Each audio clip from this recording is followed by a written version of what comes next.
Daily current news में अभी की खबर है महाराष्ट्र विशेष सार्वजनिक सुरक्षा विधेयक। हाल ही में महाराष्ट्र सरकार ने महाराष्ट्र विशेष सार्वजनिक सुरक्षा विधेयक पेश किया, जिसमें कहा गया कि नक्सली संगठनों के माध्यम से शहरी क्षेत्रों में नक्सलवाद का खतरा बढ़ रहा है। यह विधेयक ऐसे किसी भी व्यक्ति के लिए जेल की सजा का प्रस्ताव करता है जो किसी भी तरह से ऐसे संगठन की कोई सहायता करता है या उसके सदस्य को पनाह देता है।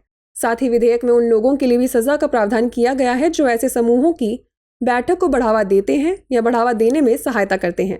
बता दें कि यह विधेयक राज्य को किसी संगठन को गैर कानूनी घोषित करने का अधिकार भी देता है। राज्य सरकार द्वारा गठित सलाहकार बोर्ड द्वारा की गई समीक्षा के बाद किसी संगठन को गैर कानूनी घोषित किया जा सकता है। गौरतलब है कि विधेयक में सार्वजनिक व्यवस्था, शांति और सौहार्द के लिए खतरा या संकट उत्पन्न करने वाली गतिविधियों को गैर कानूनी गतिविधि के रूप में परिभाषित किया गया है। विधेयक में कहा गया है कि इस कानून के तहत सभी अपराध संज्ञेय और गैर जमानती होंगे तथा इनकी जांच उप निरीक्षक स्तर से नीचे के रैंक के पुलिस अधिकारी द्वारा नहीं की जाएगी। चलिए अब जान लेते हैं नक्सलवाद के बारे में। भारत में नक्सली हिंसा की शुरुआत वर्ष 1967 में पश्चिम बंगाल में दार्जिलिंग जिले के नक्सलबाड़ी गांव से हुई थी। नक्सलबाड़ी गांव के नाम पर ही उग्रपंथी आंदोलन को नक्सलवाद कहा गया। बता दें कि जमींदारों द्वारा छोटे किसानों पर किए जा रहे उत्पीड़न पर अंकुश लगाने के लिए भारतीय कम्युनिस्ट पार्टी के कुछ नेता सामने आए। इन कम्युनिस्ट नेताओं द्वारा गुरिल्ला युद्ध के जरिए राज्य को अस्थिर करने के लिए हिंसा का इस्तेमाल किया जाने लगा और उनके इस हिंसक आंदोलन को नक्सलवाद कहा गया।